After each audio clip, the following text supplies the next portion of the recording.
ఓం నమో వెంకటేశాయ. భక్తప్రియం భక్తసమాధిగమ్యం చింతాహరం చింతితకామధేనుం సూర్యేందుకోటిద్యుతిభాస్వరం తం రామం భజే రాఘవ రామచంద్రం. తన భక్తులు ప్రార్థిస్తే ఎటువంటి పరిస్థితుల్లో ఉన్నా స్పందించి అనుగ్రహించేవాడు, తన భక్తుల కష్టాలను పరిహరించి వారి వారి అభీష్టాలను ప్రసాదించేవాడు, అనేక సూర్య చంద్రుల వలె ప్రకాశించేవాడు రఘుకులోద్భవుడైన శ్రీరామునికి, తదభిన్న శ్రీ వెంకటేశ్వర స్వామి వారికి నమస్కరిస్తూ ఆ స్వామి యొక్క దయా విశేషం చేత ప్రతిరోజు కూడా మనం అయోధ్యాకాండ ప్రవచన కార్యక్రమాన్ని నిర్వహించుకుంటున్నాము. ఈరోజు ఈ ప్రవచన కార్యక్రమాన్ని మనం శ్రీ గురు ధ్యానాదులు సత్సంకల్ప వాక్యాలను సమిష్టిగా పలుకుతూ ప్రారంభించుకుందాం. శ్రీ గురు ధ్యానం. గురుర్బ్రహ్మా గురుర్విష్ణు గురుర్దేవో మహేశ్వరః గురుః సాక్షాత్ పరం బ్రహ్మ తస్మై శ్రీ గురవే నమః. శ్రీనివాస ధ్యానం. శ్రీ వెంకటాద్రినిలయః కమలాకాముకః పుమాన్ అభంగుర విభూతిర్నః తరంగయతు మంగళం. అథ సంకల్పః. శ్రీమదాదివరాహ క్షేత్రే విరాజమానస్య శ్రీ పద్మావతీ జానేః అఖిలాండకోటి బ్రహ్మాండ నాయకస్య శ్రీరామచంద్ర రూపాంతరస్య భగవతః శ్రీ వెంకటేశ్వర స్వామినః సన్నిధౌ హనుమత్ సీతా లక్ష్మణ భరత శత్రుఘ్న పరివార సమేత శ్రీరామచంద్ర పరబ్రహ్మణః పరిపూర్ణానుగ్రహేణ అస్మిన్ భువనే సమస్తాధివ్యాధీనాం నివారణార్థం భారతవర్షే విద్యా విత్త వాణిజ్య కృషి వైద్య వైజ్ఞానిక దేశరక్షణాదిరంగేషు విద్యమానానాం ఆస్తిక మహాజనానాం సర్వేషాం సకుటుంబానాం ఆయురారోగ్యైశ్వర్య సద్బుద్ధీత్యాది సర్వశుభఫల ప్రాప్త్యర్థం ధర్మాచరణద్వారా శ్రీరామరాజ్యస్య పునర్వ్యవస్థాపనార్థం ఉద్యోగార్థినాం సముచితోద్యోగ ప్రాప్త్యర్థం దంపతీనాం అనుకూల దాంపత్య సిద్ధ్యర్థం సంతానస్య పితృవాక్య పరిపాలనానుకూల బుద్ధి ప్రచోదనార్థం సకల కార్య సిద్ధ్యర్థం గో సంరక్షణార్థం చ శ్రీమద్వాల్మీకి రామాయణే అయోధ్యాకాండే యథాశక్తి శ్లోక వ్యాఖ్యాన పురస్సరం చతురుత్తరశతతమ సర్గ శ్లోక పారాయణం తథా శ్రీధన్వంతరి మంత్ర పారాయణం చ అన్యోన్య సాహాయ్యేన ఆచార్య ముఖేన కరిష్యామహే. శ్రీ వాల్మీకి ప్రార్థనా. కూజంతం రామ రామేతి మధురం మధురాక్షరం ఆరుహ్య కవితాశాఖాం వందే వాల్మీకి కోకిలం. శ్రీ ఆంజనేయ ప్రార్థనా.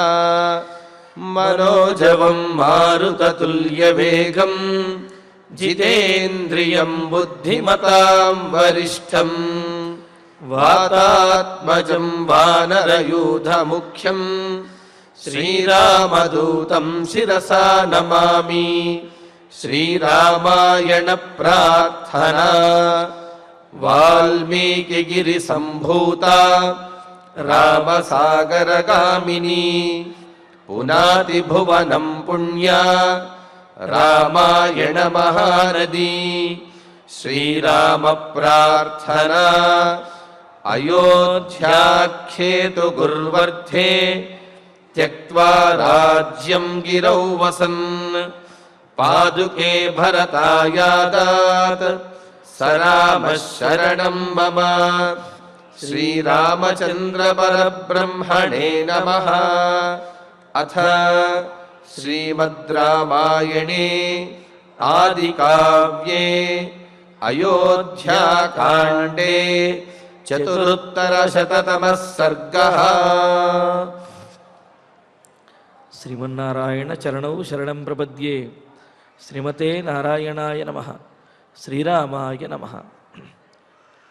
తమ్మత్తమివ మాతంగం నిశ్వసంతం పునః పునః భ్రాతరం భరతం రామః పరిష్వజ్యేదమబ్రవీత్.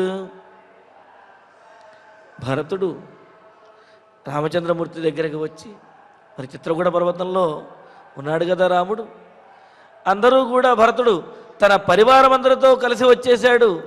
మరి ఎక్కడ దశరథ మహారాజు గతించిన విషయం తెలుసుకోవటం, రామచంద్రమూర్తి ఉత్తరక్రియలు అంటే ఆ పిండ ప్రదానాదులను వాటిని చెయ్యటము, ఆ తరువాత వశిష్ఠ మహర్షి యొక్క సమీపంలో రాముడు, భరతుడు, లక్ష్మణుడు, మిగతా వారు మంత్రులు, అదేవిధంగా పురప్రజలు, అదేవిధంగా దూరంలో తల్లులు, వీళ్ళందరూ కూడా అక్కడే కూర్చుని ఉంటే ఇంకా భరతుడు ఇదే చక్కటి అవకాశం అన్నట్లుగా రామచంద్రమూర్తితో మాట్లాడుతూ, అన్నయ్య, తండ్రి గారు గతించారు, రాజ్యంలో అనాథలాగా ఉన్నది, మరి రక్షకుడివి, సర్వసమర్థుడివి, భరించడానికి యోగ్యుడివి అయినటువంటి నీవే వచ్చి మమ్మల్ని అందరినీ పరిపాలించాలి. తల్లి తండ్రి చేసినటువంటి నిన్ను వనవాసము పంపించడము అనే పాపం ఏదైతే ఉన్నదో దాన్ని ఆమోదించి నేను గనక రాజుని గనక అయినట్లయితే ఆ పాపంలో నేను కూడా భాగస్వామిని అవుతాను. పైగా మరి రాచరిక విషయములు నీవు మంత్రులందరినీ విచారించే నిర్ణయం తీసుకుంటావు కదా, అదిగో ఆ మంత్రులందరూ కూడా ఇక్కడికి వచ్చి నీవే రాజు కావాలని కోరుకుంటున్నారు. ప్రజలు కూడా ఇక్కడికి వచ్చి నీవే రాజు కావాలని కోరుకుంటున్నారు. తల్లులందరూ కూడా ఇక్కడికి వచ్చి నీవే రాజు కావాలని కోరుకుంటున్నారు. కావున నీకు తమ్ముడిని, శిష్యుడిని, దాసుడిని అయినటువంటి నా మాటను చెల్లించి, నా మాటను అంగీకరించి నీవు పట్టాభిషిక్తుడివై మమ్మల్ని అందరినీ పరిపాలించవయ్యా అని చెప్పి రామచంద్రుడి యొక్క పాదములు బట్టి భరతుడు వేడుకుంటూ ఉన్నాడు. ఎన్నో యుక్తియుక్తమైనటువంటి మాటలను కూడా తెలియజేస్తే ఇక భరతుడు ఈ విధంగా తమ్మత్తమివ మాతంగం, మదించినటువంటి గజములాగా ఉన్నటువంటి వాడు భరతుడు. అంటే అంత గంభీరమైనటువంటి వాడు, ఎంత గంభీరమైన వాడైనప్పటికీ కూడా అన్నగారి దగ్గర మాత్రము వినయంగా దాసుడిలాగా ఉండేటటువంటి స్వభావం కలిగిన వాడు. అటువంటి వాడైన భరతుడు నిశ్వసంతం, ఆ మదించిన ఏనుగు నిమిషానికి ఒకసారి అలాగా ఆ నిట్టూర్పులు విడుస్తూ ఉంటుంది. ఆ ఉచ్ఛ్వాస నిశ్వాసలు బయటికి వినిపించేంతగా అంతగా నిట్టూర్పులు విడుస్తుంది. అలాగా భరతుడు కూడా తాను ఇంతగా చెప్పినప్పటికీ కూడా రామచంద్రమూర్తి అంగీకరిస్తాడో అంగీకరించడం అని ఆ ఉత్కంఠతోటి, ఆ ఉద్వేగంతో నిట్టూర్పులు విడుస్తూనే ఉన్నాడు. అలా నిట్టూర్పులు విడుస్తూ ఉన్నటువంటి భ్రాతరం భరతం, తమ్ముడైన పెద్ద తమ్ముడైనటువంటి ఆ భరతుణ్ణి పరిష్వజ్య, నాయన నా మీద నీకు ఇంతటి ప్రేమ ఉన్నదా, నీకు లభించినటువంటి దాన్ని అనుభవించడానికి యోగ్యమైనది, అదేవిధంగా అనుభవించడానికి అందరి యొక్క అంగీకారము ఉన్నప్పటికీ కూడా నీవు రాజ్యాన్ని పొందకుండా నా కోసమని నీవు జటావల్కలములను ధరించి వచ్చావా, ఎంతటి గొప్పవాడివి నాయనా నీవు అని చెప్పి అంటూ మరి ఆ భరతుణ్ణి ఆలింగనం చేసుకుని కౌగిలించుకుని ఈ విధంగా మాట్లాడుతున్నాడు.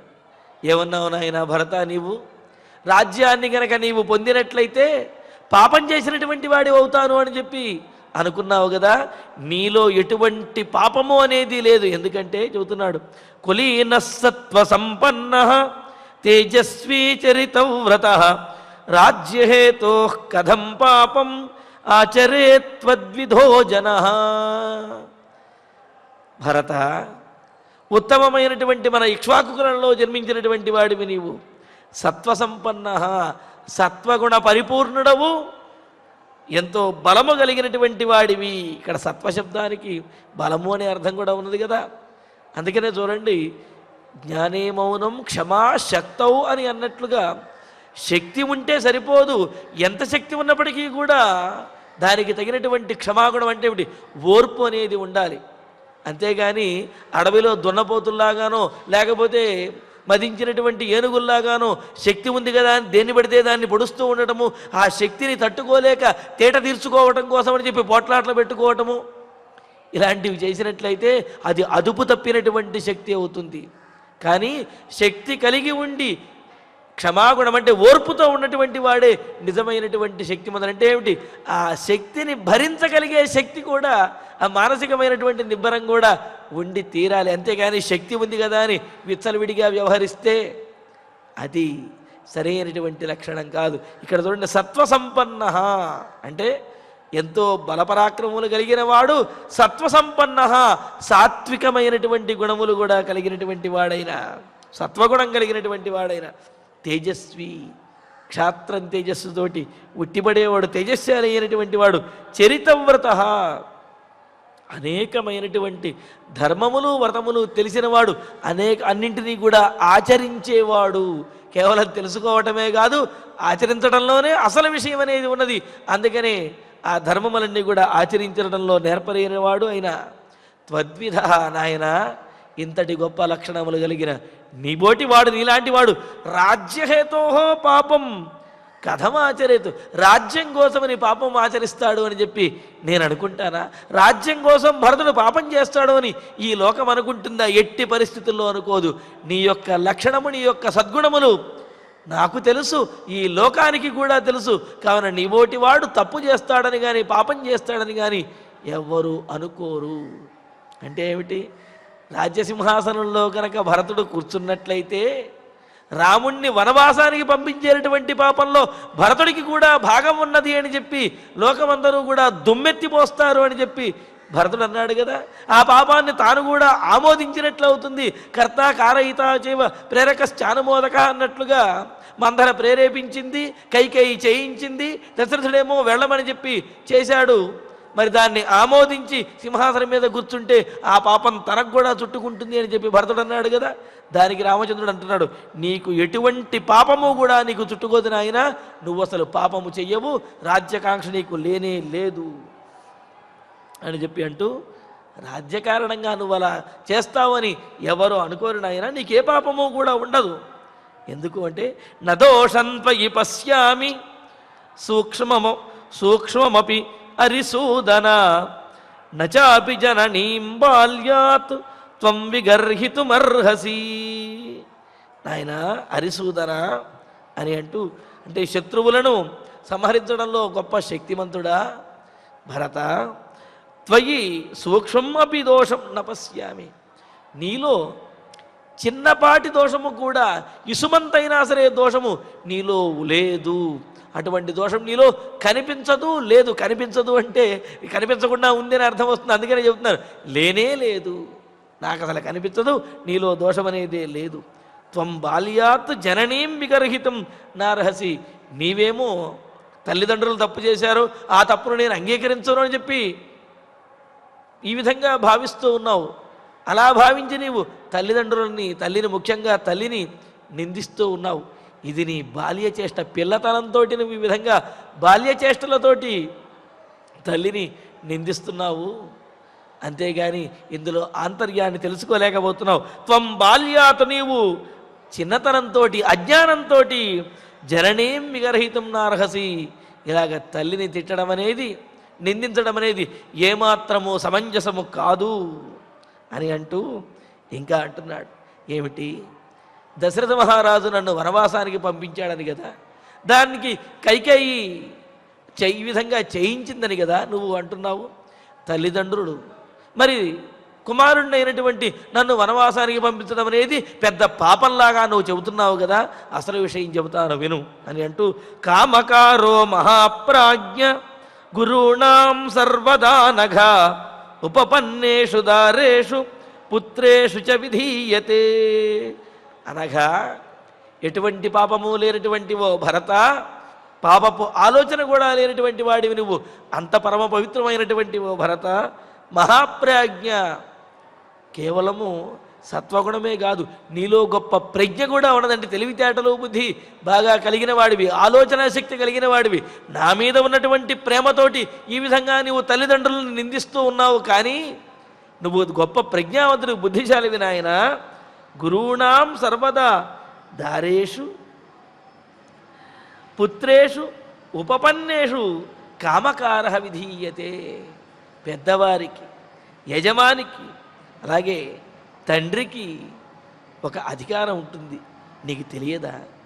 ఏమిటి అని అంటే, గురువునాం, గురువులకు అంటే పెద్దలకు, సర్వదా ఎప్పుడూ కూడా, ఏదో ఒక సమయంలోనూ కాదు, దారేషు తమ భార్యల విషయంలోనూ, పుత్రేషు తమ పుత్రుల విషయంలోనూ, ఉపపన్నేషు అంటే శిష్యుల విషయంలోనూ కూడా తాము ఏది చేయదలుచుకుంటే అది చేసేటటువంటి స్వతంత్రము, స్వేచ్ఛ అనేది పెద్దలకు ఉండి తీరుతుంది. అలా చేసినప్పుడు ఈ పుత్రుల్లో ఉన్నవారు కానీ శిష్యుల్లో ఉన్నవారు కానీ గురువుని నిందించడం అనేది కూడదు. ఇప్పుడు ఉదాహరణకి తల్లిదండ్రులు ఉన్నారు, పిల్లలు తమకున్నటువంటి పిల్లలలో ఒకసారి పెద్ద పిల్ల కోసమో చిన్నపిల్లాడి కోసమో అని చెప్పి కొత్త బట్టలు కొంటే, నాన్న అక్కయ్యకే కొన్నాడు కొత్త బట్టలు, నాకు కొనలేదు అని చెప్పి అనుకోకూడదు. ఆ అక్కయ్య కళాశాలకు వెళ్ళడం ప్రారంభించిందో తల్లి చెబుతుంది, అమ్మాయి కళాశాలకు వెళ్తున్నదండి, కాస్త కొత్త బట్టలు 4 అవసరం అవుతాయి, కొనండి అని చెప్పి. ఆ సందర్భంలో ఆమెకు మాత్రమే ఆ విధంగా నూతనమైన వస్త్రాలు, కొత్త బట్టలు కొన్నప్పుడు ఈ తమ్ముడు అనుకుంటాడు, నాన్నకి అక్కంటేనే ఇష్టము, నాకు కొంటం లేదు అని చెప్పి. కానీ అక్కడ ఉండే సందర్భము, అవసరానుగుణంగా ఆ తల్లిదండ్రులు స్వతంత్రంగా నిర్ణయం తీసుకుని ఎవరికి ఏది అవసరమో, ఎప్పుడు ఏది చేయాలో అది చెయ్యటం అనేది వారి ఇష్టము, వారికి ఆ స్వేచ్ఛ అనేది ఉన్నది. దానిని ఆక్షేపించేటటువంటి అవకాశం పిల్లలకు లేదు, ఆక్షేపించకూడదు అని చెప్పి అంటున్నారు. మరి అదే విషయాన్ని ఇక్కడ రామచంద్రమూర్తి చెబుతున్నాడు, భరత నీకు తెలియదా నాయన, గురువులకు పెద్దలకు తమ భార్య విషయంలో కానీ, అదేవిధంగా రాజులకు బహుభార్యలు, ఎక్కువ మంది భార్యలు ఉండవచ్చు. అటువంటి సందర్భంలో ఒక భార్య విషయంలో కొన్ని సందర్భములలో ఒక రకంగా వ్యవహరించవలసి వస్తుంది. అటువంటప్పుడు మిగతా వారు ఆక్షేపించరాదు అని చెప్పి అన్నారు. ఇలాగా భార్యల విషయంలో కానీ, సంతాన విషయంలో కానీ, శిష్యుల విషయంలో కానీ కామకార, స్వచ్ఛందంగా తమ స్వేచ్ఛను అనుసరించి సందర్భానుగుణంగా వ్యవహరించేటటువంటి స్వేచ్ఛ ఆ పెద్దలకు ఉండి తీరుతుంది. ఆ విధంగా దశరథ మహారాజుకి మన విషయంలో నిర్ణయం తీసుకునే స్వేచ్ఛ, స్వాతంత్ర్యం దశరథ మహారాజుకు ఉంది. ఆయన ఇష్టం వచ్చినట్టు చేస్తాడు, దాన్ని మనం అంగీకరించడం తప్ప ఆక్షేపించవలసినటువంటి అవసరం లేనే లేదు అని చెప్పి తల్లిదండ్రులకి పిల్లల మీద ఉన్నటువంటి అధికారం ఎంత గొప్పది, దానిని పిల్లలు ఏ విధంగా అంగీకరించాలి అనే విషయాన్ని రాముడు తాను అంగీకరిస్తూ మనందరికీ కూడా బోధిస్తూ ఉన్నాడు. ఇది మన తండ్రి తీసుకున్న నిర్ణయం, తల్లి యొక్క ప్రేరణతో తీసుకున్న నిర్ణయం. దీనిని మనం ఆక్షేపించకూడదు, పాటించడమే మన పని. ఈ విషయం నీకు తెలియదా నాయనా, మహాప్రాజ్ఞుడివి నీవు అని అంటూ, వయమస్య యథాలోకే సంఖ్యాతా సౌమ్య సాధుభిః భార్యా పుత్రాశ్చ శిష్యాశ్చ త్వమనుజ్ఞాతుమర్హసి. సౌమ్య, మంచి స్వభావం కలిగినటువంటి వాడా, మంచివాడా ఓ భరత, లోకే, మరి ఈ లోకంలో శాస్త్రంలో చెప్పిన విధంగానే ఈ లోకంలో భార్యా పుత్రా శిష్యాశ్చ, భార్యల విషయంలోనూ భార్యలు, పుత్రులు, అదేవిధంగా శిష్యులు కూడా సాధుభిః యథాసంఖ్యాతా, తమ పెద్దలు అదేవిధంగా గొప్పవారు కూడా ఏ విధంగా చెప్పారో ఆ విధంగా వాళ్ళు వ్యవహరిస్తూ ఉంటారు కదా. మరి సామాన్యులే, సామాన్యమైనటువంటి ప్రజలే తమ పెద్దలు చెప్పినటువంటి విషయములను, అంటే భార్యలు కానీ, పిల్లలు కానీ, శిష్యులు కానీ వారి వారి పెద్దలు చెప్పినటువంటి విషయములను ఆచరిస్తూ ఉంటే ఇంత చదువుకొని రాజనీతి తెలిసి గొప్ప వంశంలో జన్మించినటువంటి మనము మరి ఆ నియమములను పాటించాలి కదా. అలా పాటించకపోతే మరి మన ప్రజ్ఞ బుద్ధి విద్య ఇవన్నీ ఇది ఎందుకు పనికొస్తాయి? తదా అస్య ఇతి త్వం జ్ఞాతుమర్హసి. అదేవిధంగా దశరథ మహారాజు విషయంలో అందరూ కూడా ఏ విధంగా తమ పెద్దల విషయంలో వారి యొక్క నిర్ణయాన్ని గౌరవించి పాటిస్తూ ఉన్నారో మనము కూడా మన తండ్రి గారు పెద్దవాడైనటువంటి దశరథ మహారాజు విషయంలో ఆయన యొక్క ఆజ్ఞను పాటించడమే మన కర్తవ్యం తప్ప ఇందులో ఆక్షేపించడం, పాపపుణ్య విచారణ చేయటం, వాళ్ళు పాపం చేశారు అనడం ఇవేమీ కూడా కూడదు అని చెప్పి అంటూ వనే వాచీరవసనం సౌమ్య కృష్ణాజినాంబరం రాజ్యే వాపి మహారాజో మాం వాసయితుమీశ్వర. నాయన భరత, మహారాజ దశరథ మహారాజు మన తండ్రి చీరవసనం కృష్ణాజినాంబరం మాం, నా విషయంలో ఆయనకు పూర్తి స్వేచ్ఛ ఉన్నది. నన్ను ఆయన జటావల్కలమును జింక చర్మములు ధరించి వనేవా నువ్వు అడవిలో ఉండు అని అంటానికి ఆయనకి సమర్థత, ఆయనకు అధికారం ఉన్నది. అలా కాదా, నువ్వు సింహాసనం మీద కూర్చుని ఈ రాజ్యాన్ని పరిపాలించురామా అని చెప్పడానికి కూడా ఆయనకు అధికారం ఉన్నది. కావున జటావల్కలమును ధరించి వనవాసానికి వెళ్ళమన్నా, కిరీటాన్ని పెట్టుకుని సింహాసనం మీద కూర్చోమన్నా, ఈ రెండు మాటల్లో ఏది చెప్పటానికైనా సరే పరిపూర్ణమైనటువంటి అధికారం మన తండ్రి అయినటువంటి దశరథ మహారాజుకి మన మీద ఉన్నది.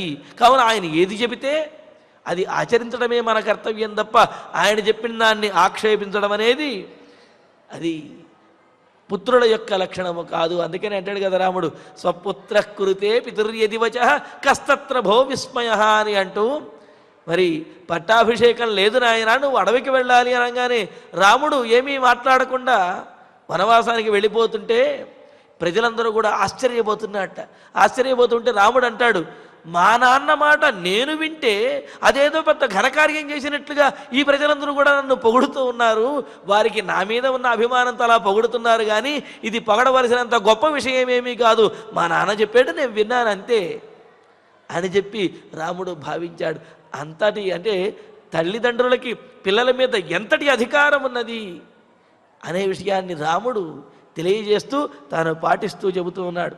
ఇంకా అంటున్నాడు, యావత్ పితరి ధర్మజ్ఞే గౌరవం లోక సత్కృతం తావద్ధర్మభృతాం శ్రేష్ఠ జనన్యామపి గౌరవం. కేవలం తండ్రి మీదే కాదు నాయన, తండ్రితో పాటుగా తల్లిని కూడా గౌరవించవలసినటువంటి బాధ్యత మనకున్నది. ధర్మభృతాం శ్రేష్ఠ అంటే ఇక్కడ చూడండి, గుచ్చి భరతుణ్ణి అంటూ ఉన్నాడు, నీకు ధర్మములన్నీ తెలుసు, అన్నీ తెలిసిన నీకు తెలియదా అన్నట్లుగా అంటూ ధర్మభృతాం శ్రేష్ఠ, ధర్మమును భరించడంలో, ఆచరించడంలో, పోషించడంలో శ్రేష్ఠుడైనటువంటి ఓ భరత, ధర్మజ్ఞే పితరి, ధర్మజ్ఞుడు అయినటువంటి ధర్మం తెలిసినటువంటి వాడైన తల్లి యందు లోక సత్కృతం యావత్ గౌరవం, లోకంలో ఎంతటి గౌరవం అయితే ఉందంటే లోకలందరి చేత కూడా పూజింపబడినటువంటి, అభినందింపబడేటటువంటి, నమస్కరించబడేటటువంటి ఎంతటి గౌరవం అయితే తండ్రికి ఈ లోకంలో ఉన్నదో తావద్గౌరవం జనన్యామపి, అంతటి గౌరవం తల్లి యందు కూడా చూపించాలి. అంతేగాని ఆమె ఏదో ప్రేరేపించింది, దురాశతో ఉంది, పాపాత్మురాలు, ఇటువంటి మాటలు తండ్రి విషయంలో మాట్లాడకూడదు. అలాగే తల్లి విషయంలో కూడా ఇటువంటి మాటలు ఎట్టి పరిస్థితుల్లో మాట్లాడకూడదు నాయన అని చెప్పి అంటూ, తండ్రి ఎంతటి గౌరవనీయుడో తల్లి కూడా అదేవిధంగా పూజనీయురాలు, గౌరవనీయురాలు అని చక్కటి తల్లిదండ్రుల మీద పిల్లలకు ఉండవలసినటువంటి భావనను రామచంద్రమూర్తి చెబుతును. ఏతాభ్యాం ధర్మశీలాభ్యాం వనం గచ్చేతి రాఘవ మాతాపితృభ్యాముక్తోహం కథమన్యత్ సమాచరే. ఇంకా తన వాక్యాన్ని పూర్తి చేస్తూ అంటున్నాడు, ఇంతకుముందు చెప్పినట్లుగా తల్లిదండ్రులకు పరిపూర్ణమైనటువంటి అధికారం ఉన్నది, వారు చెప్పినటువంటి మాట వినవలసిన కర్తవ్యం సంతానానికి ఉన్నది అని చెప్పి, మరి ఆ విధంగా తల్లి చేత తండ్రి చేత ఇరువురి చేత కూడా ఆజ్ఞాపించబడ్డాను నేను. ఆ ఇరువురు కూడా నన్ను ఆజ్ఞాపించారేమని, నాయన రామచంద్ర నీవు వనవాసానికి వెళ్ళవయ్యా, అని తల్లిదండ్రులు నన్ను ఆజ్ఞాపించారు. ఈ విధంగా ఆజ్ఞాపించబడినటువంటి నేను అన్యత్ కథం సమాచరే, వేరే రకంగా ఎలా చేయగలుగుతాను? వారు ఏదైతే ఆజ్ఞ ఇచ్చారో అదే పని నేను చేస్తాను తప్ప వేరే రకంగా చెయ్యటానికి వీలు లేదు. మరి తల్లిదండ్రుల ఆజ్ఞ పరిపాలించాలి అనే ధర్మం నీకు కూడా తెలుసు కదా భరత అని చెప్పి అంటూ, త్వయా రాజ్యం అయోధ్యాయాం ప్రాప్తవ్యం లోక సత్కృతం వస్తవ్యం దండకారణ్యే మయా వల్కలవాసస. మరి ఈ విషయం నీకు తెలిసి ఇది ధర్మము అని నువ్వు అంగీకరిస్తావు కదా, అలాగైతే కనుక నువ్వు కూడా నీవు చేయవలసినటువంటి కర్తవ్యం నీకు కూడా ఒకటి ఉంది. ఏమిటి? అయోధ్యలో నీవు రాజుగా ఉండి రాజ్యాన్ని పరిపాలించాలి. ఇదే తండ్రి గారి యొక్క ఆజ్ఞ అని అన్నాడు. అయోధ్యాయాన్ త్వయా లోకసత్కృతం రాజ్యం ప్రాప్తవ్యం. అయోధ్యలో ఉండి నీవు లోకమందరి చేత కూడా సత్కరించబడినటువంటి, లోకలందరూ కూడా కోరుకునేటువంటి, లోకంలో ఉన్న వారందరూ కూడా గౌరవించబడే విధంగా నీవు ఆ రాజ్యాన్ని పొంది, రాజ్యాన్ని గ్రహించి అంగీకరించి పరిపాలించాలి. మరి నేను ఏం చేయాలి? వల్కల వాససామయ దండకారణ్యే వస్తవ్యం. జడలను వల్కలం నారవస్త్రములను ధరించి నేను వనవాసంలో ఉండాలి. ఇదే తల్లిదండ్రుల యొక్క ఆజ్ఞ. దానినే ధర్మం తెలుసు కావున నీవు కూడా దీనినే పరిపాలించాలి అని అంటూ, ఏవం కృత్వా మహారాజః విభాగం లోక సన్నిధౌ వ్యాధిస్య చ మహాతేజః దివం దశరథో గతః. ఈ విధంగా మహారాజు వ్యాధిస్య ఆదేశించే మహాతేజా దశరథ, గొప్ప తేజస్సంపన్నుడైనటువంటి మహారాజు దశరథుడు ఈ విధంగా మనల్ని ఆదేశించి ఆయన దివంగతుడు విభాగం కృత్వా, విభాగము చేసి మనిద్దరికీ కూడా పంచి, మనిద్దరికీ ఈ లోకాన్ని రెండు రకాలుగా పంచాడు. నాకేమీ అన్యాయం చేయలేదు సుమా. ఎలా పంచాడు? నువ్వేమో రాజ్యాన్ని పరిపాలించాలంటే భరతుడు రాజ్యాన్ని పరిపాలించాలని ఆ రాజ్య భాగాన్ని నీకిచ్చాడు. నన్నేమో అరణ్యాన్ని పరిపాలించు అని చెప్పి అరణ్యాన్ని నాకిచ్చాడు. తండ్రి ఏమీ నాకు కూడా అన్యాయం చేయలేదు. నాకు ఇవ్వవలసిన దాన్ని తండ్రి నాకు కూడా ఇచ్చాడు అని అన్నారు. ఏదో చెప్పినట్లుగా పొలము నాకు పుట్ర నీకు, ఆస్తి నాకు పాస్తి నీకు అన్నట్లుగా ఇలాగా రామచంద్రుడు కూడా ఏం చెబుతున్నాడు ఇక్కడ? తండ్రి నాకేమీ అన్యాయం చేయలేదు, నాకు ఇవ్వాల్సింది నాకు ఇచ్చాడు, నీకు ఇవ్వాల్సింది నీకు ఇచ్చాడు. నాకేమో ఈ దండకారణ్యం ఈ ప్రాంతం అంతా నాకు ఇచ్చాడు, నీకేమో రాజ్యమును సింహాసనాన్ని నీకు ఇచ్చాడు. కావున తండ్రి ఏదిస్తే దాన్ని గ్రహించటమే పుత్రుల యొక్క కర్తవ్యం. అందుకని అంటాడు ఏవం విభాగం గుర్త్వా, ఈ విధంగా విభాగం చేసి వ్యాధిస్యచ, ఇదే విధంగా ఆదేశించి దివంగత, స్వర్గానికి వెళ్ళాడు కదా. మరి ఇలాగా ఆదేశించి స్వర్గానికి వెళ్ళిన తర్వాత ఆయన వెళ్ళిపోయాడు కదా, ఇక ఆ తర్వాత మనిష్ట ప్రకారం చేద్దాము అన్నట్లుగా ఆ ఆజ్ఞను మార్పు చేసేటటువంటి అధికారం మనకు లేదు. కావున ఆయన ఎలా ఆదేశించాడో అదే విధంగా మనం పరిపాలించాలి అంటూ, నచ ప్రమాణం ధర్మాత్మ రాజా లోక గురుస్తవ పిత్రా దత్తం యథాభాగం ఉపభోక్తం త్వమర్హసి.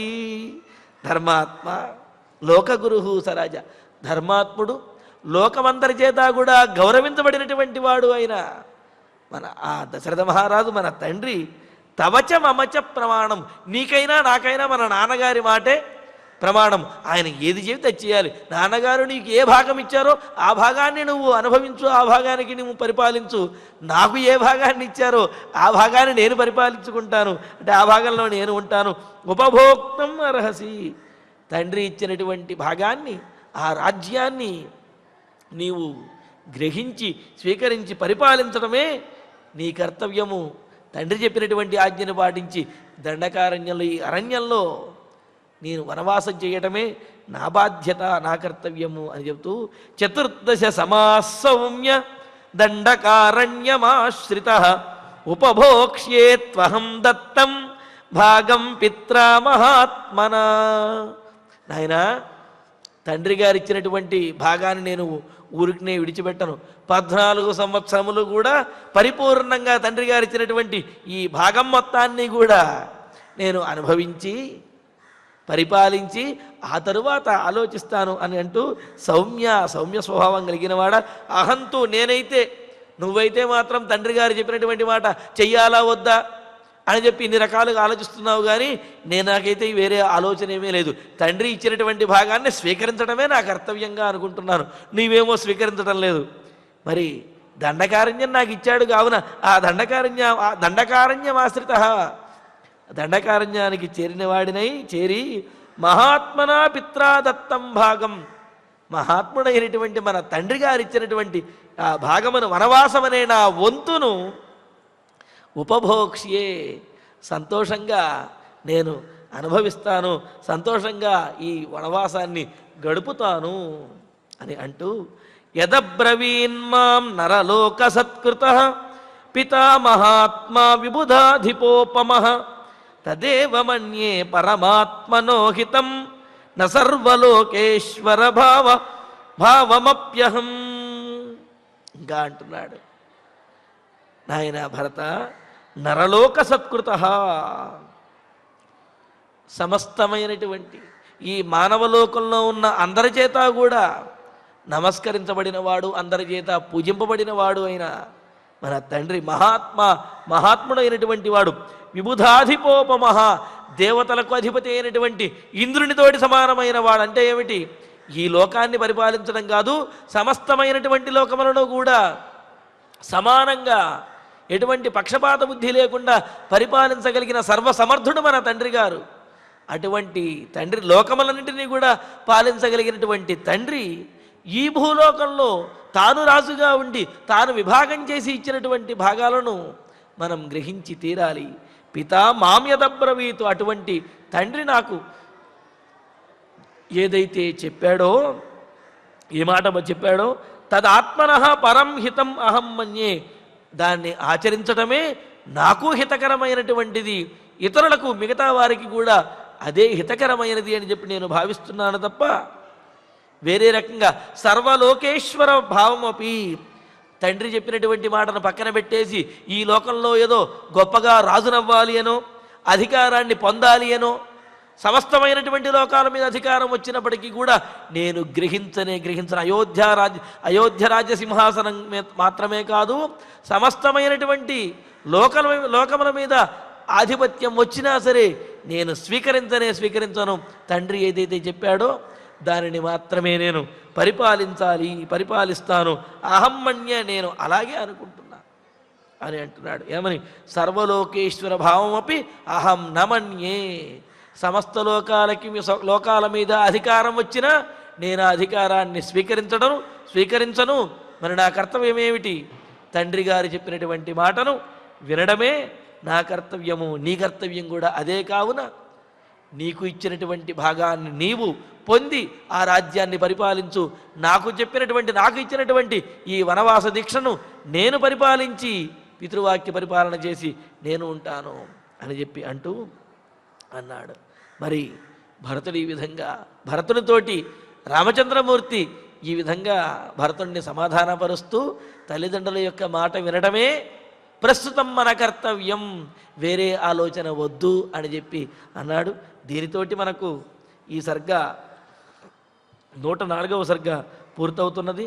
యదబ్రవీన్మాం నరలోక సత్కృత పితా మహాత్మా విబుధాధిపోపమః తదేవ మన్యే పరమాత్మనోహితం న సర్వలోకేశ్వర భావమప్యహం. తర్వాత 105వ సర్గ ప్రారంభించుకుందాము. అథ పంచోత్తరశతతమః సర్గః తతః పురుషసింహానాం వృతానాం తైః సుహృద్గణైః శోచతామేవ రజనీ దుఃఖేన వ్యత్యవర్తత. 105వ సర్గలో భరతుడు మరలా రామచంద్రమూర్తిని కైకేయి మొదలైనటువంటి వారందరితో కూడిన వాడై, అన్నయ్య నీవు అన్నావు కదా తల్లిదండ్రుల మాట వినడం కర్తవ్యం అని చెప్పి, మరి ఇక్కడ తల్లులే వచ్చి నీకు చెబుతున్నారు అని చెప్పి ఈ విధంగా తల్లుల ద్వారాను ఆయన ధర్మములతో యుక్తి ద్వారాను మరలా ఒక్కసారి రాముణ్ణి వనవాసం మాన్పించి అయోధ్య నగరానికి తీసుకువెళ్ళడానికి ప్రయత్నించడము, రాముడు తర్వాత కూడా గొప్పగా ఇంకా భరతుడు ఒప్పుకునే విధంగా తాను చెప్పవలసినటువంటి మాటలను గట్టిగా చెవటము, ఇవన్నీ కూడా సముచితమైనటువంటి ఉదాత్తమైనటువంటి భావములతోటి ఆ భరతునికి రాముడికి జరిగినటువంటి కొద్దిపాటి ఆ సంవాదం అనేది 105వ సర్గలో కూడా మనకు ఉన్నది. తతః పురుషసింహానాం మృతానాం తై సుహృద్గణై శోచతామేవ రజని దుఃఖేన వ్యత్యవర్తత తతః.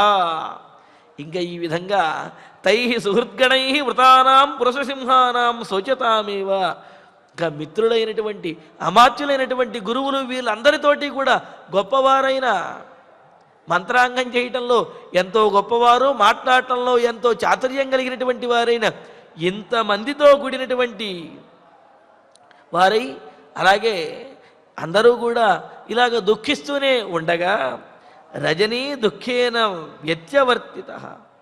వ్యత్యవర్తత అంటే ఆ రాత్రి దుఃఖంతో గడిచిపోయినది. అంటే రాముడు భరతుడు అదేవిధంగా చుట్టూ ఉన్నటువంటి వారు వీళ్ళిద్దరూ మాట్లాడుకుంటున్నటువంటి మాటలు వింటూ, ఎవరు మాట్లాడినా నిజమే కదా, భరతుడు మాట్లాడే సమంజసంగానే ఉన్నది కదా అని చెప్పి, ఆ తర్వాత రాముడు మాట్లాడితే భరతుడు మాట్లాడిన దానికంటే రాముడు మాట్లాడింది మరింత బాగుంది అని అనుకోవటం. ఇలాగా అన్నదమ్ములిద్దరూ కూడా ఒకరి మీద ఒకరి ప్రేమతోటి, తల్లిదండ్రుల మీద ఉన్నటువంటి ప్రేమతో వాళ్ళు మాట్లాడుకునే మాటలను కన్నీళ్లతోటి వీళ్ళందరూ కూడా చూస్తూ ఉండగా ఆ విధంగా ఆ రాత్రి వారిరువురి యొక్క మాటలతోటి మంత్రాంగములతోటి ఆ రాత్రి గడిచినది. రజన్యాం సుప్రభాతాయాం భ్రాతరస్తే సుహృద్వృతాః మందాకిన్యాం హృతం జప్యం కృత్వా రామముపాగమన్. రజన్యాం సుప్రభాతాయాం, ఇంకా రాత్రి గడిచి ప్రభాతము ప్రాతకాలము రాగా తెల్లవారగా తే భ్రాతరః, ఆ రామ లక్ష్మణ భరత శత్రుఘ్నుడు నలుగురు కూడా సుహృద్వృతాః, తమ మంత్రులు అదేవిధంగా ఇతర పురోహితులు సామంతులు ప్రజలు వీరందరితోటి కూడినటువంటి వారై ఆ చిత్రకూట పర్వత ప్రాంతంలోనే మందాకిని నదిలో తాము చేయవలసినటువంటి స్నానాది కాలకృత్యములన్నింటినీ అలాగే చేయవలసినటువంటి జపాది అనుష్ఠానములను వీటినన్నింటినీ కూడా చేయవలసినటువంటి నిత్యాగ్నిహోత్రములు అనే ఈ ఔపాసనం మొదలైనటువంటి అగ్నిహోత్రములను వీటినన్నింటినీ కూడా చేసి రామం ఉపాగమన్, మరలా వచ్చేసి రాముడి దగ్గరికి వచ్చి కూర్చున్నాడు. వీళ్ళందరూ కూడా భరతుడు మొదలైన వాళ్ళందరూ కూడా మరలా ఈ తాము చేయవలసినటువంటి కర్తవ్యములన్నీ చేసి, అంటే చూడండి ఇక్కడ ఎంతటి ఉదాత్తమైన భావాలు తెలియజేస్తున్నారో, ఎంత దుఃఖంలో ఉన్నా, ఎంత అత్యవసరమైనటువంటి వ్యవహారాల్లో ఉన్నప్పటికీ కూడా తాము దైనందిన జీవితంలో ప్రతిరోజు చేయవలసినటువంటి నిత్యకర్మానుష్ఠానములు ఏవైతే ఉన్నాయో వాటిని మాత్రము మానడం లేదు. ఆ సమయానికి అవి చేస్తూ ప్రాతకాలం అయినది కావున స్నాన సంధ్యావందనాదులు అనుష్ఠానము హోమములు చేసుకోవాలి.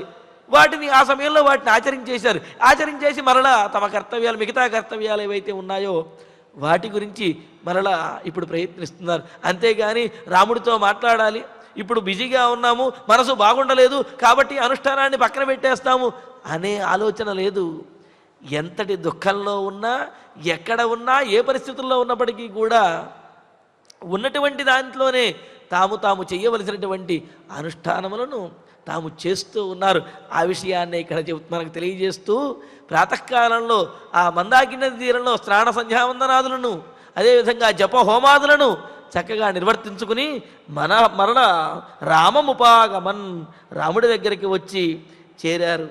చేరి ఇంకా రాముడితోటి మరలా మాట్లాడుతూ ఉన్నారు భరతుడు మొదలైన వాళ్ళు. తూష్ణీం తే సముపాసీనా నకశ్చిత్ కించిదబ్రవీత్ భరతస్తు సుహృన్మధ్యే రామం వచనమబ్రవీత్. ఆ చుట్టూ ఉన్నటువంటి మంత్రులు వీళ్ళందరూ కూడా, అలాగే పండితులు, అలాగే ఆ గురువులు వీళ్ళందరూ కూడా ఎంతో చాకచక్యం కలిగిన వాళ్ళు, మాట్లాడటంలో సకల శాస్త్రములు కూడా తెలిసిన వాళ్ళు, మాట్లాడటంలో ఎంతో నేర్పరులు. కానీ భరతుడు రాముడు మాట్లాడుతున్నటువంటి మాటలు విన్న తర్వాత వాళ్ళు అనుకుంటున్నారు, ఇక్కడ ఈ సందర్భంలో మనం మాట్లాడగలిగింది, గొప్పగా మాట్లాడేది ఏమీ లేదు. ఎందుకంటే వాళ్ళు మాట్లాడే మాటలు, ఎవరు మాట్లాడినా వాడు మాట్లాడిందే చాలా గొప్పగా ఉన్నది, ఇంకా వాళ్ళకి మనం చెప్పేది ఏముంది, మనం చెప్పగలిగింది ఏముంది అని చెప్పి అందరూ కూడా రాముడి దగ్గర ఏం మాట్లాడాలో తెలియక తూష్ణీం స్థిత, అందరూ మౌనంగా మిన్నకుండా ఉండిపోయారు. అట్లాగే ఏం మాట్లాడాలో తెలియక ఇంకా అప్పుడు భరతుడే మరలా కాస్త గొంతు సంభాళించుకుని గొంతు సరిచేసుకుని కశ్చిత్ కించిన్నాబ్రవీత్, ఎవడు కూడా ఒక్క మాట కూడా మాట్లాడలేకపోతున్నాడు. ఏది మాట్లాడినా ప్రతిదానికి సమాధానం రాముడి దగ్గర ఉంటుంది. ఉత్తరోత్తర యుక్తౌచ వక్త వాచస్పతిర్యథ అని చెప్పినట్లుగా రాముడి దగ్గర సమాధానం ఉంటుంది. కావున పైగా ఏమిటి, ఈ మాత్రం నీకు తెలియదా అన్నట్లుగా మాట్లాడతాడు రాముడు. భరతుడితో అదే అంటున్నాడు కదా, ధర్మజ్ఞ మహాప్రాజ్ఞ బుద్ధిశాలి అంటూ నువ్వు మహా గొప్పవాడివి ధర్మజ్ఞుడివి, ఈ ధర్మం నీకు తెలియదా నాయనా అన్నట్లుగా రాముడు చెబుతున్నాడు. అందుకని ఏ ఒక్కరు ఎవరు ఏమీ మాట్లాడలేకపోతున్నారు అక్కడ.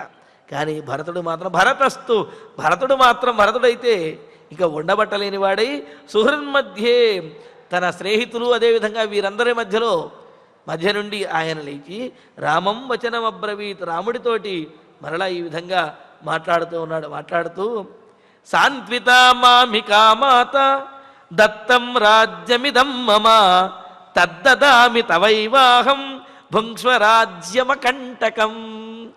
రాముడు అన్నటువంటి మాటలనే రాముడికి అప్పచెబుతూ భరతుడు చాలా యుక్తిగా మాట్లాడుతున్నాడు, ఎంతో గొప్పగా మాట్లాడుతున్నాడు. చూడండి రాముడు ఏమన్నాడు, నాయనా తల్లిదండ్రులకి పిల్లలకు ఏది పంచాలి అనే విషయంలో తల్లిదండ్రులకి పూర్తి స్వేచ్ఛ అనేది ఉంటుంది.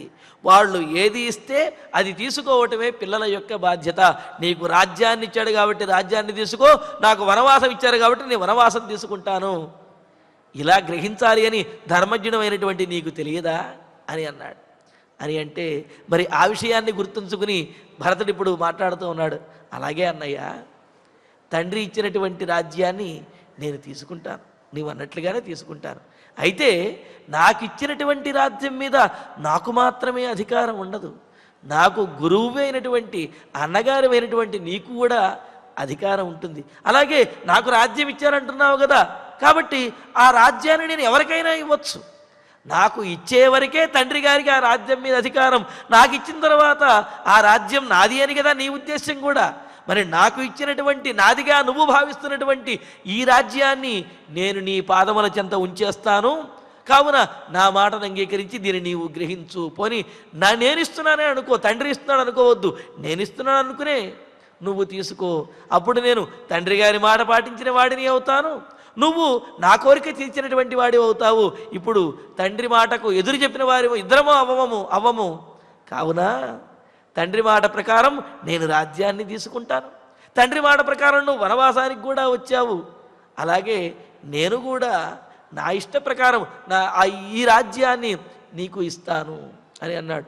అదేంటి ఆయన, మరి తల్లులు కైకేయీదేవి ఉన్నది కదా, ఆమె మనస్సు కాస్త బాధపడుతుంది కదా నాకు రాజ్యం ఇచ్చేస్తే అని రాముడు అంటాడేమోనని చెబుతూ ఉన్నాడు ఇక్కడ.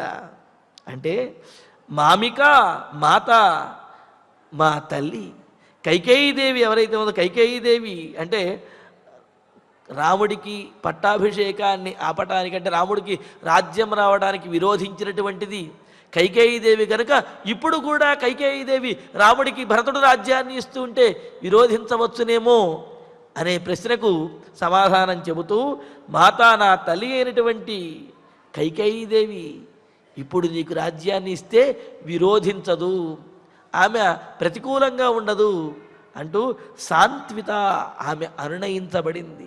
అంతేకాదు ఆమె కూడా రాముడికే రాజ్యం దక్కాలి అనే భావన ఇప్పుడు కైకేయీదేవికి కూడా ఉన్నది. అప్పుడు నీవు కైకేయీదేవి యొక్క అభిప్రాయానుగుణంగా, ఆమె కోరికకు అనుగుణంగా రాజ్యాన్ని విడిచి వనవాసానికి వచ్చావు కదా, ఇప్పుడు కూడా కైకేయీదేవి యొక్క కోరికకు ఆమె యొక్క అభిప్రాయానికి అనుగుణంగానే వనవాసాన్ని విడిచి రాజ్యానికి వచ్చాయి.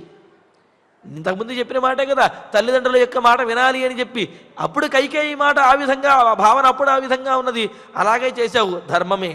ఇప్పుడు కైకేయీదేవి యొక్క అభిప్రాయము భావన మారింది, ఆమెను సాంత్వనపరిచాం. ఇప్పుడు ఆమె యొక్క భావన కూడా రాముడు రాజ్యానికి రావాలని, కావున ఆమె యొక్క భావనను అంగీకరించి వనాన్ని విడిచిపెట్టి మరలా రాజ్యాన్ని గ్రహించవయ్యా. ఇదం ఇంకా అంటున్నాడు సాంత్విత, ఇదం రాజ్యం మమదత్తం. మరి రాజ్యాన్ని నాకు ఇచ్చాడు తండ్రి అని అంటున్నావు కదా, అంటే భరతుడికి ఇచ్చాడు అంటున్నావు కదా, సరే ఆ తండ్రి ఇచ్చినటువంటి రాజ్యాన్ని నేను స్వీకరిస్తున్నాను. స్వీకరించేసి దత్తం అహం తత్ తవ ఏవ దదామి, అలా నాకు ఇచ్చినటువంటి రాజ్యాన్ని నేను నీకే ఇస్తాను. కావున నీవు స్వీకరించవయ్యా. రాజ్యం భుంక్ష్వ, అకంటకం రాజ్యం భుంక్ష్వ. ఇంకా ఎప్పుడు ఎవరూ కూడా ఈ విషయంలో మాట్లాడడానికి వీల్లేదు. తండ్రి నాకు ఇచ్చినటువంటి రాజ్యం నా ఇష్టం, అది నేను నీకు ఇస్తాను. నాకు ఇచ్చినటువంటి రాజ్యాన్ని నీకు ఇస్తూ ఉంటే ఎవరడ్డు చెప్పగలుగుతారు, ఎవరు మాట్లాడగలుగుతారు? కావున దీంట్లో ఎటువంటి అడ్డంకి లేదు, నీవు ఈ రాజ్యాన్ని పరిపాలించవయ్యా అని చెప్పి అంటున్నాడు.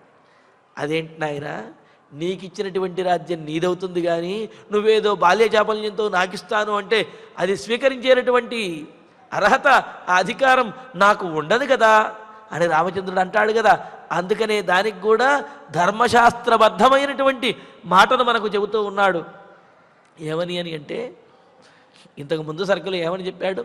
నేను నీకు తమ్ముడిని, నేను నీకు శిష్యుడిని, నీకు దాసుడిని, నీ అధీనంలో ఉండేవాడిని అని చెప్పి అన్నాడు. అని అంటే నాకు చెందినటువంటిది ఏదైతే ఉన్నదో అదంతా కూడా నీదే అని చెప్పి అంటున్నాడు. అంతే కదా.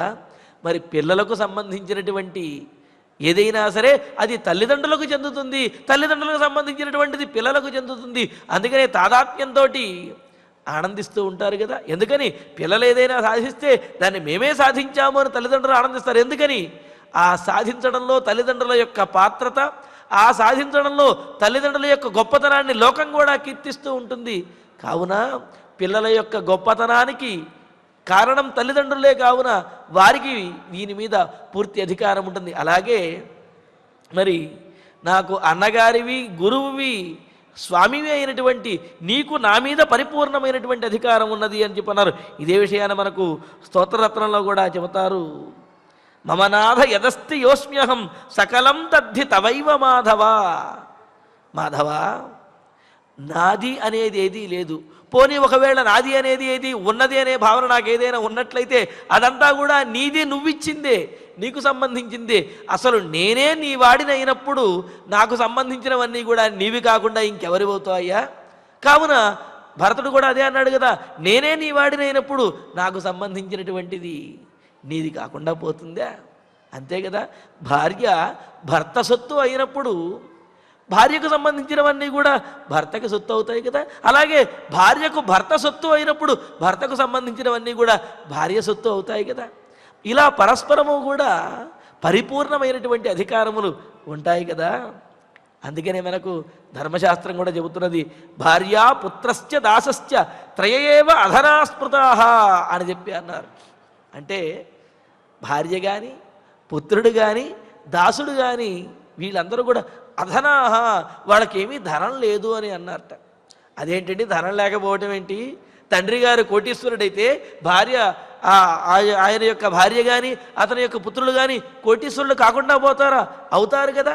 అని అంటే దాన్ని అనుభవించేటటువంటి ఆ యోగ్యత, అదేవిధంగా అవకాశం అనేది వీరికి ఉంటాయి, కానీ దాని మీద అధికారం మాత్రం ఆ యజమానికే ఉంటాయి. అంతే కదా.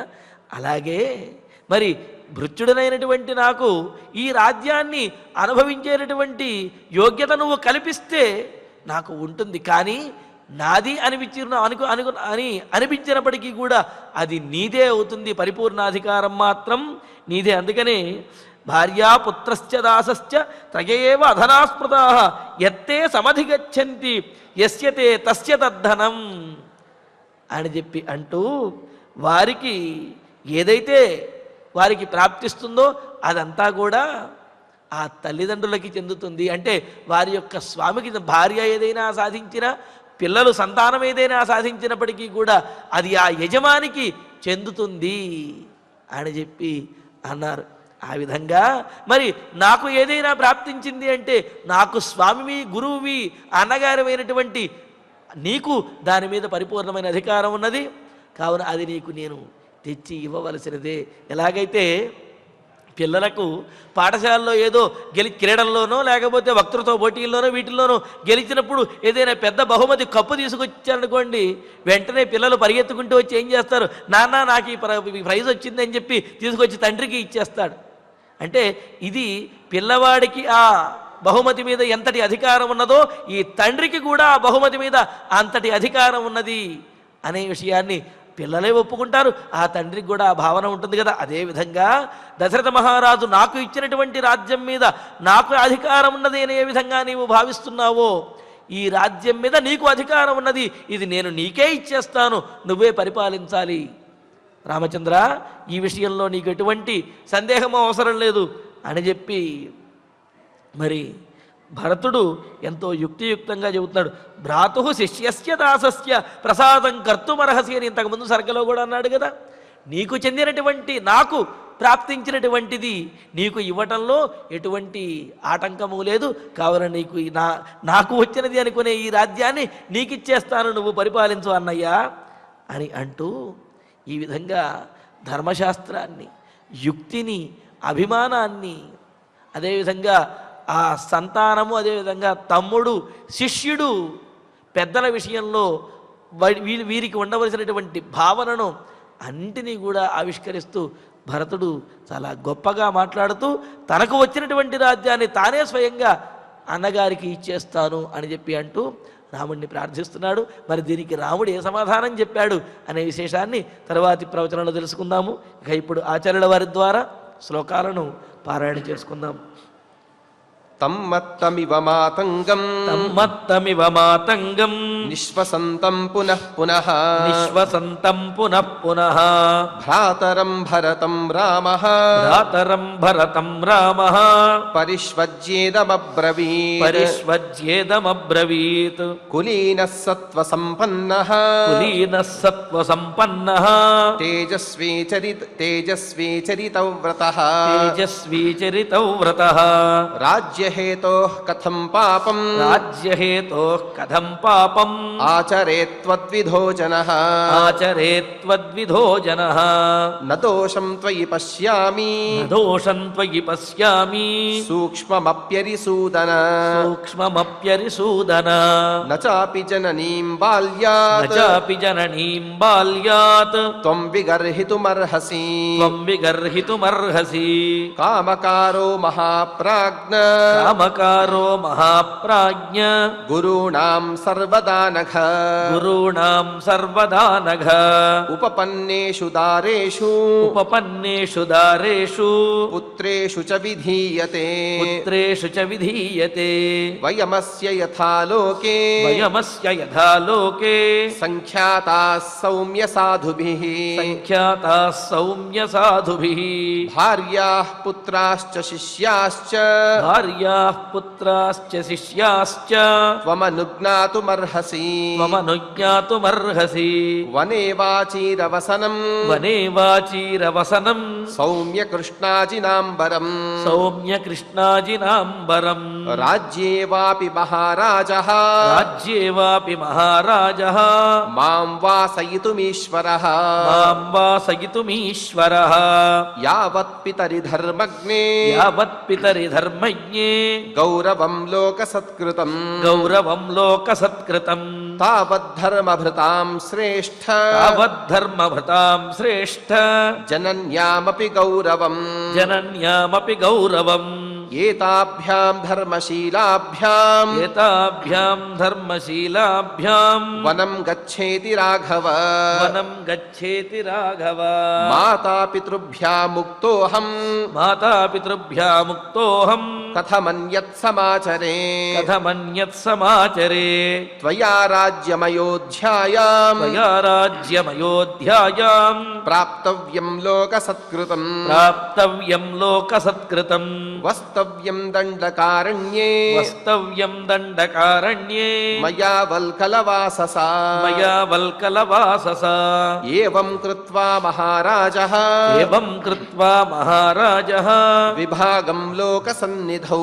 విభాగం లోకసన్నిధౌ వ్యాదిశ్య చ మహాతేజాః వ్యాధిస్య చ మహాతేజాః దివం దశరథో గతః దివం దశరథో గతః స చ ప్రమాణం ధర ధర్మాత్మా సచ ప్రమాణం ధర్మాత్మా రాజా లోకగురుస్తవ రాజా లోకగురుస్తవ పిత్రా దత్తం యథాభాగం పిత్రాదత్తం యథాభాగం ఉపభోక్తుం త్వమర్హసి ఉపభోక్తుం త్వమర్హసి చతుర్దశ సమాః సౌమ్య చతుర్దశ సమాః సౌమ్య దండకారణ్యమాశ్రితః దండకారణ్యమాశ్రితః ఉపభోక్ష్యే త్వహం దత్తం ఉపభోక్ష్యే త్వహం దత్తం భాగం పిత్రా మహాత్మనా భాగం పిత్రా మహాత్మనా యదబ్రవీన్మాం యదబ్రవీన్మాం నరలోక సత్కృతః నరలోక సత్కృతః పితామహాత్మా పితామహాత్మా విబుధాదిపోపమః బుధాధిపోపమః తదేవ మన్యే మన్యే పరమాత్మనో హితం పరమాత్మనో హితం న సర్వలోకేశ్వర సర్వలోకేశ్వర భావమప్యహం భావమప్యహం యదబ్రవీన్మాం నరలోక సత్కృతః యదబ్రవీన్మాం నరలోక సత్కృతః పితామహాత్మా విబుధాదిపోపమః పితామహాత్మా విబుధాధిపోపమః తదేవ మన్యే పరమాత్మనో హితం తదేవ మన్యే పరమాత్మనో హితం న సర్వలోకేశ్వర భావమప్యహం న సర్వలోకేశ్వర భావమప్యహం ఇత్యార్షే ఇత్యార్షే శ్రీమద్ రామాయణే శ్రీమద్ రామాయణే ఆదికావ్యే ఆదికావ్యే అయోధ్యాకాండే అయోధ్యాకాండే చతురుత్తరశతతమః సర్గః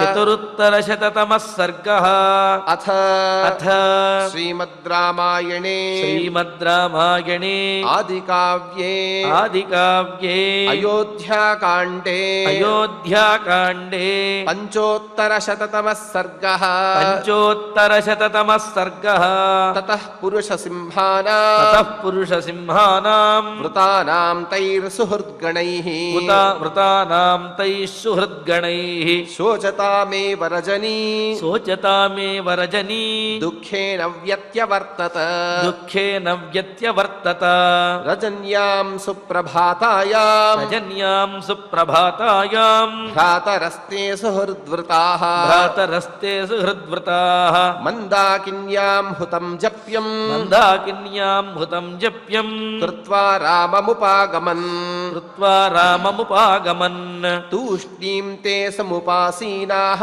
తూష్ణీం తే సముపాసీనాః న కశ్చిత్ కించిదబ్రవీత్ న కశ్చిత్ కించిదబ్రవీత్ భరతస్తు సుహృన్मध्ये భరతస్తు సుహృన్मध्ये రామం వచనమబ్రవీత్ రామం వచనమబ్రవీత్ సాంత్వితా మామికా మాత సాత్వికా మామికా మాత దత్తం రాజ్యమిదం మమ దత్తం రాజ్యమిదం మమ తద్దదామి తవైవాహం తద్దదామి తవైవాహం భుంక్ష్వ రాజ్యమకంఠకం భుంక్ష్వరాజ్యమకంటకం ఇత్యార్షే ఇత్యార్షే శ్రీమద్ రామాయణే శ్రీమద్ రామాయణే ఆదికావ్యే ఆదికావ్యే అయోధ్యాకాండే అయోధ్యాకాండే పంచోత్తరశతతమే సర్గే పంచోత్తరశతతమే సర్గే శ్లోకచతుష్టయం శ్లోకచతుష్టయం. ఇక మనం ఫలశ్రుతిని ప్రారంభించి మంగళ శ్లోక పర్యంతం సమిష్టిగా పలుకుతూ ఈ కార్యక్రమాన్ని సంపూర్ణం చేసుకుందాం. ఫలశ్రుతి ఆయుష్యమారోగ్యకరం యశస్యం సౌభ్రాతృకం బుద్ధికరం సుఖం చ శ్రోతవ్యమేతన్నియమేన సద్భిః ఆఖ్యానమోజస్కరమృద్ధికామైః. శ్రీరామచంద్ర పరబ్రహ్మణే నమః. అథ ధన్వంతరి ధ్యానం అచ్యుతానంత గోవింద విష్ణో నారాయణామృత. రోగాన్ మే నాశయాశేషాన్ ఆశు ధన్వంతరే హరే. ఆరోగ్యం దీర్ఘమాయుష్యం బలం తేజోధియం శ్రియం స్వభక్తేభ్యోనుగృహ్ణంతం వందే ధన్వంతరిం హరిం. ధన్వంతరేరిమం శ్లోకం భక్త్యా నిత్యం పఠంతి యే అనారోగ్యం న తేషాం స్యాత్ సుఖం జీవంతి తే చిరం. ఓం నమో భగవతే వాసుదేవాయ ధన్వంతరయే అమృతకలశహస్తాయ వజ్రజలౌకహస్తాయ సర్వామయ వినాశనాయ త్రైలోక్యనాథాయ మహావిష్ణవే స్వాహా.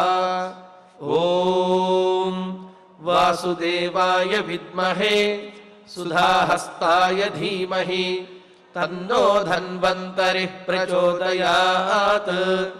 అధనవగ్రహ ప్రార్థనా ఆరోగ్యం పద్మబంధుర్వితరతు నితరాం సంపదం శీతరశ్మిః. భూలాభం భూమిపుత్రః సకలగుణయుతాం వాగ్విభూతిం చ సౌమ్యః. సౌభాగ్యం దేవమంత్రీ రిపుభయశమనం భార్గవః. శౌర్యమార్కిః దీర్ఘాయుః సైంహికేయః. విపులతరయశః కేతుః ఆచంద్రతారం. అరిష్టాని ప్రణశ్యంతు దురితాని భయాని చ. శాంతిరస్తు శుభం మేస్తు గ్రహాః కుర్వంతు మంగళం. అథ క్షమా ప్రార్థనా యదక్షరపదభ్రష్టం మాత్రాహీనం చ యద్భవేత్ తత్సర్వం క్షమ్యతాం దేవ నారాయణ నమోऽస్తు తే. అథ భగవత్సమర్పణం కాయేన వాచా మనసేంద్రియైర్వా బుద్ధ్యాత్మనా వా ప్రకృతే స్వభావాత్ కరోమి యద్యత్ సకలం పరస్మై నారాయణాయేతి సమర్పయామి.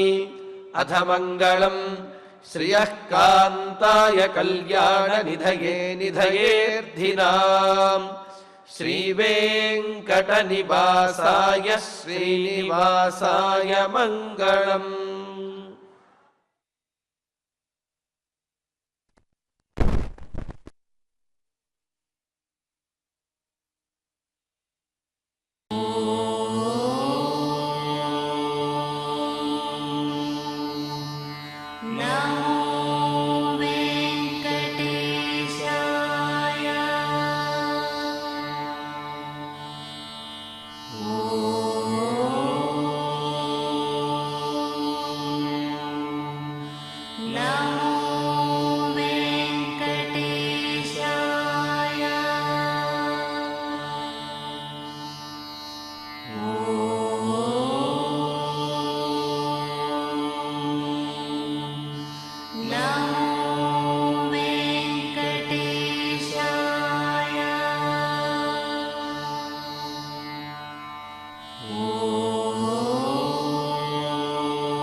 గోవింద